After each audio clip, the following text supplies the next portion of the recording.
Bonjour, une fois n'est pas coutume, une petite interview où je me montre moi aussi directement. D'ailleurs, on a un petit angle noir, la taxe est réparée. Nous sommes là, ici, devant l'Assemblée nationale, avec une dame qui est... Alors, vous êtes des ambulanciers, vous êtes des gilets jaunes, vous êtes... Ambulancière et gilets jaunes. Ambulancière et gilets jaunes. Voilà. Et je vois des taxis aussi, vous êtes taxi aussi? Non. Non, quand même pas. Par contre, je suis venue avec des chauffeurs taxis, effectivement. D'accord. Alors, est-ce que c'est un gros mot de dire que si on n'a pas compris, on va dire que les ambulanciers vont devenir des taxis en fait avec la loi qui arrive? Quand même pas? Non. C'est quoi? C'est ubérisation des ambulanciers? Mais quel est le problème exactement? C'est quoi? Le problème, c'est qu'il y a eu l'article 80 qui a été posé, l'article 80. L'article 80, un peu plus fort s'il vous plaît. Oui. L'article 80 qui a été mis en place. D'accord. Et cet article 80 dit que maintenant, ce n'est plus les patients qui choisissent leur ambulancier quand il y a une sortie d'hospitalisation ou les transferts, mais c'est l'hôpital qui doit choisir et ça sera au plus offrant. Et oui. Donc c'est un business alors. Exactement. Donc en gros, ce n'est plus des patients, c'est des colis qu'on transporte.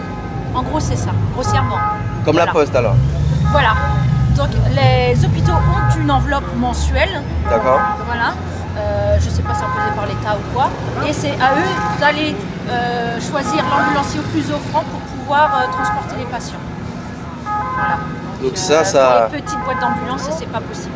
Oui, parce que petite boîte, c'est quoi? C'est des TPE, c'est des...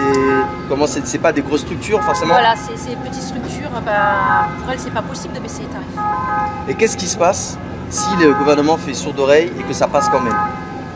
Eh ben, les petites entreprises, elles vont fermer petit à petit.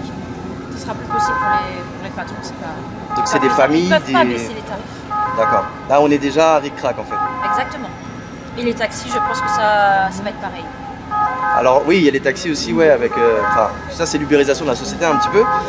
Moi j'aimerais partager qu'il serait intéressant, non pas de faire une ubérisation des députés, mais qu'eux aussi baissent leur salaire, parce que tout le monde le baisse. Est-ce qu'il y a quelque chose que vous voudriez ajouter avec ce qu'on vient de dire? Une revendication supplémentaire peut-être en dehors des taxis, des ambulanciers? Comment? J'aimerais retrouver mon boulot. Vous voulez retrouver votre boulot? Parce que vous aimez faire votre boulot et vous voulez le retrouver. Moi c'est ma passion, les ambulances c'est ma passion. Mais malheureusement avec l'article 80, j'ai plus de boulot. Bon. Voilà. Eh ben bon courage, mais pas à vous seulement. L'article c'est que le gouvernement, faut qu'il nous écoute, faut qu'ils écoutent le peuple et puis voilà. Le peuple en a marre. Que ça soit ça, les taxes, n'importe.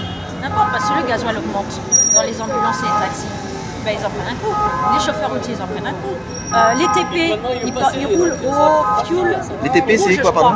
Les travaux publics. D'accord. Ils roulent au fuel, je crois, fuel rouge. Ah, je ne sais pas, ouais. Si pas, ils doivent passer au fuel blanc. Un plein coûtait à peu près 700 €. Un plein va passer à peu près à 1300 €. Super. Donc, partout, on en prend un coup partout. Le gasoil, on prend un coup partout.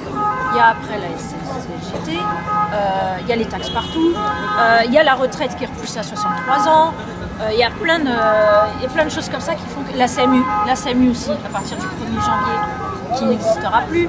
C'est un tout, c'est un ras-le-bol, ras-le-bol général quoi. C'est pas possible. Nos enfants ils vont devenir quoi? En fait, moi voilà, je me place en tant que maman. Je veux pas que mon garçon il ait une vie de merde comme ça. Et je me place en tant que mère et en tant que salarié.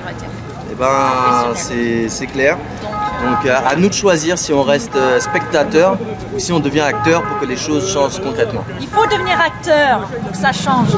Plus on est, mieux ça sera. Et peut-être que plus on sera écouté. Et face à Macron qui est une vraie autruche, il faut lui sortir la tête de là. Les mobilisations, c'est pas du cinéma, alors que Macron et autres là, ils sont vraiment en mode... mais c'est une autruche.